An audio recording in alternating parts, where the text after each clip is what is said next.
Hindustan news express में आपका स्वागत है। कन्नौज से संवाददाता प्रिंस श्रीवास्तव की रिपोर्ट। सभी मोर्चों पर भाजपा सरकार नाकाम और नाकारा साबित हुई। डिम्पल यादव।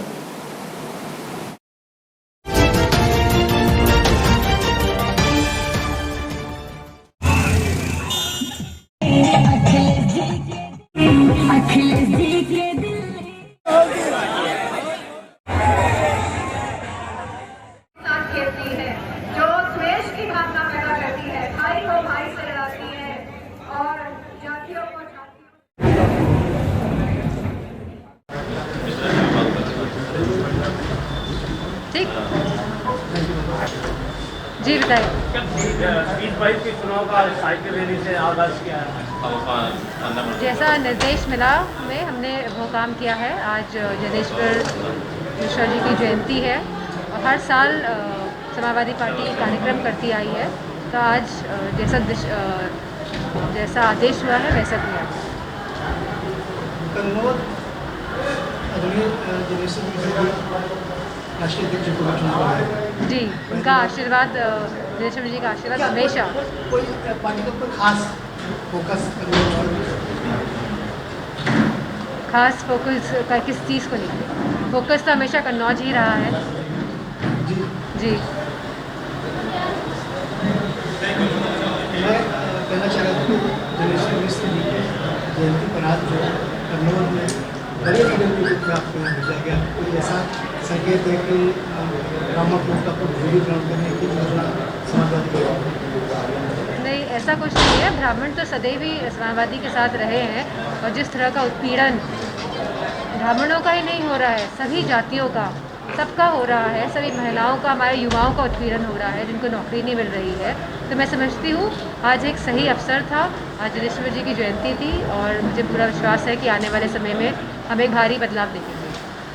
ब्राह्मणों को माने कार्य करते हैं पार्टी क्या हमारी पार्टी खाली विकास के काम का हमेशा हमने साथ दिया है और आने वाले समय पे भी हम विकास के नाम पे ही चुनाव लड़ेंगे।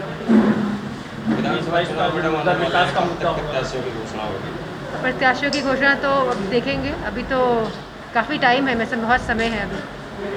सरकार जो कार्य कर रही है उस पर सरकार कोई कार्य नहीं कर रही। सरकार खाली एक कार्य कर रही है, खाली छिपाने का कार्य कर रही है। जो भी घटनाएं होती हैं, आपने कोरोना काल में भी देखा होगा और कन्नौज ने भी बहुत परिस्थितियों का सामना किया है। लोगों ने अपने परिजनों का खोया है, ऑक्सीजन की कमी रही है, दवाइयों की कमी रही है, कोई व्यवस्था नहीं रही है।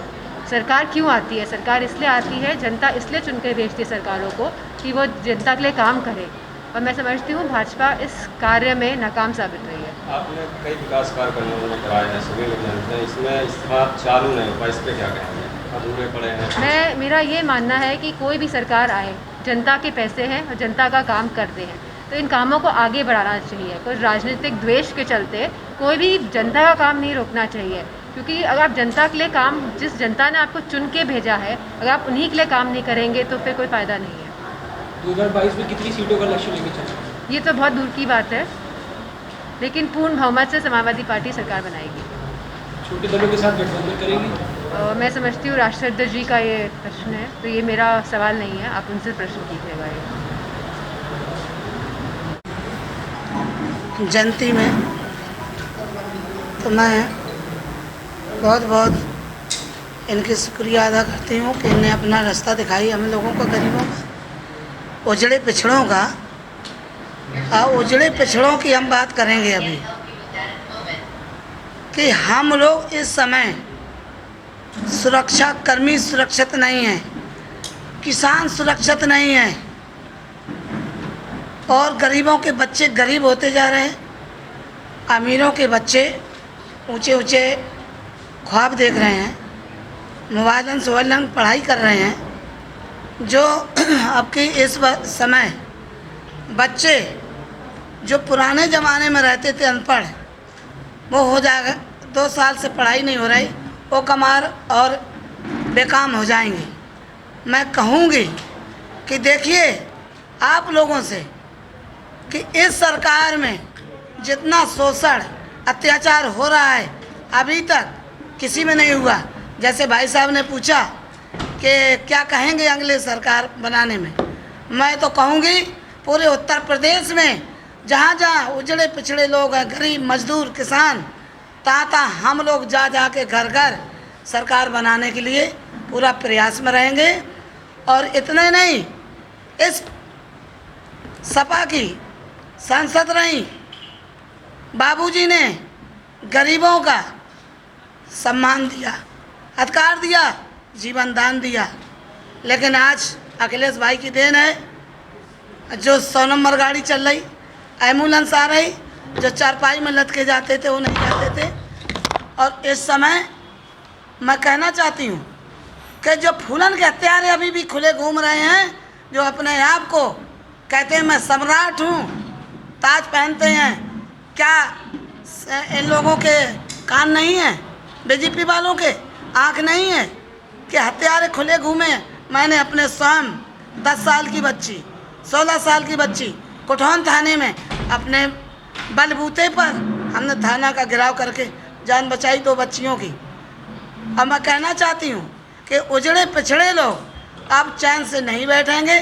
मैं चैलेंज देती हूँ कि मैं जो 2022 में चुनाव आएगा, मैं जान की बाजी लगा के सीएम बनाने के लिए अखिलेश भाई का हम लोग जान लगा देंगे। यही हमारा कहना है। और जो कुछ पूछना हो तो पूछिए। महंगाई के बारे में क्या कहना?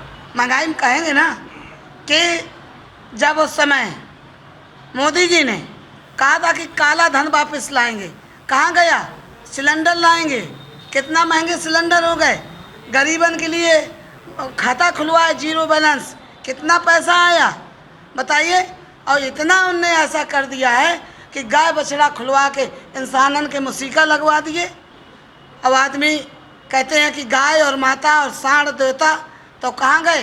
डेली टक्कर से मर रही हैं सड़क में, उनको दिखाई नहीं देता है।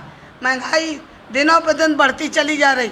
जो आदमी रोज़ खाना खाता था कमा के, वो क्या खाएगा बताइए? क्या खा? मजदूरी ख़त्म कर दी, कंपनी ख़त्म कर दी। वहाँ से जब कोरोना लगा दिया, कितना आदमी मरा, बच्चे बच्चे मरे। कहाँ? सूरत से पैदल पैदल आके मरे रास्ता में, और गांव में गली में घर में नहीं पहुंच पाए। मैं तो कहती हूँ इस सरकार को उखाड़ के फेंक देना चाहिए। और अब इतना अच्छी सरकार अखिलेश के अलावा कोई सरकार चलाने वाला नहीं है।